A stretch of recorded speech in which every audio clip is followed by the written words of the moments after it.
Hai, salam sejahtera. Jadi di video ini kita akan membincangkan tajuk menilai kategori kerjaya guru sebagai profesional dalam perkhidmatan awam. Jadi yang pertama sekali kita akan membincangkan mengapa guru dikategorikan sebagai kerjaya profesional dalam kalangan penjawat awam. Jadi yang pertama sekali, pekerjaan guru mempunyai tugas ataupun hikmat tersendiri, yaitu mendidik generasi muda. Dan untuk mendidik generasi muda ini, mereka memerlukan keupayaan intelek dan pelbagai kemahiran lain agar dapat menyampaikan ilmu pengetahuan secara berkesan. Oleh itu, guru-guru dianggap pakar atau profesional dalam hal-hal yang berkaitan dengan pendidikan. Dan seterusnya, guru-guru ini juga telah mendapat pelbagai latihan khusus sebelum mereka ditugaskan di mana-mana sekolah.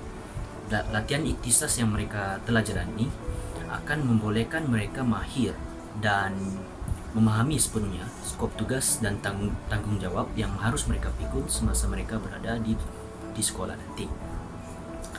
Dan seterusnya, guru-guru ini juga mementingkan mutu perkhidmatan serta dedikasi terhadap tugas mereka.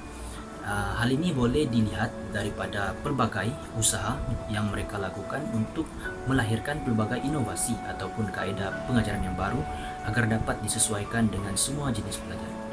Seterusnya, guru-guru juga dianggap profesional karena mereka menjadi ahli dan bekerja di dalam sesuatu organisasi, yaitu sekolah.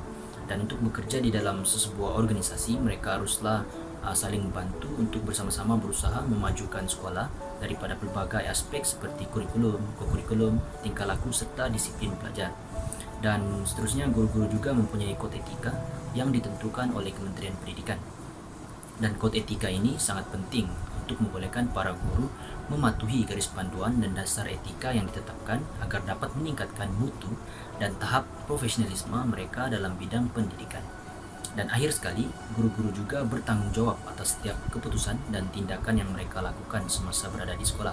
Sebagai contoh, semasa guru-guru memberikan denda kepada para pelajar yang melakukan kesalahan, mereka seharusnya memikirkan akibat yang akan terjadi selepas itu. Adakah pelajar akan berubah selepas diberikan denda ataupun mereka terus saja melakukan kesalahan yang sama di masa akan datang.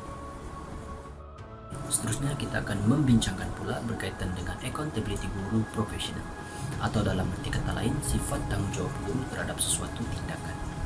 Dan yang pertama sekali kita akan membincangkan tentang accountability guru terhadap bidang pekerjaan mereka. Guru sebagai seorang pendidik mempunyai accountability terhadap kurikulum yang ditugaskan kepada mereka. Oleh itu, setiap guru haruslah memahami secara mendalam kurikulum agar mereka dapat melaksanakannya tanpa sebarang masalah. Dan seterusnya, guru-guru juga mempunyai accountability terhadap sekolah. Seperti yang kita tahu, sekolah merupakan tempat di mana guru-guru ini bertugas ataupun memberikan perkhidmatan mereka. Oleh itu, setiap guru dalam sebuah sekolah bertanggung jawab terhadap perkembangan dan kemajuan sekolah tersebut.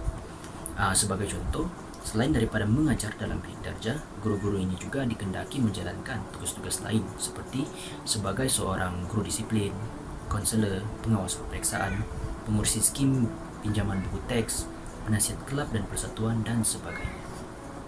Seterusnya, guru-guru ini juga mempunyai accountability terhadap tingkah laku mereka.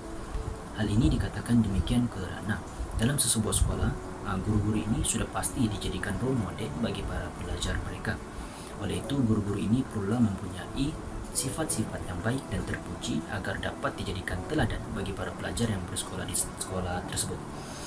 Sebagai contoh, guru-guru mestilah berpakaian kemas, menepati masa, bersopan santun, berkelakuan baik, serta bertanggung jawab dalam setiap tugas yang mereka jalankan. Dan seterusnya, guru-guru juga mempunyai accountability terhadap murid-murid mereka. Seperti yang kita tahu, tugas seorang guru ini tidak hanya terhadap pendidikan dalam bilik darjah sahaja. Guru-guru juga seharusnya mampu mengembangkan lagi potensi para pelajar dari semua aspek, yaitu intelek, rohani, emosi, dan jasmani. Oleh itu, guru-guru perlulah mempunyai kebolehan untuk mengadaptasi terhadap berbagai perubahan dalam dunia semasa agar dapat mempertingkatkan lagi kebolehpasaran para pelajar mereka setelah mereka tamat di alam persekolahan. Dan akhir sekali, sebagai seorang yang profesional, guru-guru mempunyai accountability terhadap profesion mereka. Guru-guru bertanggung jawab untuk meningkatkan image profesion keguruan mereka dengan memberikan perkhidmatan yang berkualiti tinggi. Sebagai contoh, guru-guru perlu mengajar dengan penuh dedikasi dan cekap agar dapat meningkatkan kemajuan para pelajar mereka. Dan guru-guru juga seharusnya sanggup untuk berkorban tenaga, masa, dan uang ringgit demi kemajuan para pelajar mereka. Dan setakat itu saja untuk video kali ini. Sekian, terima kasih.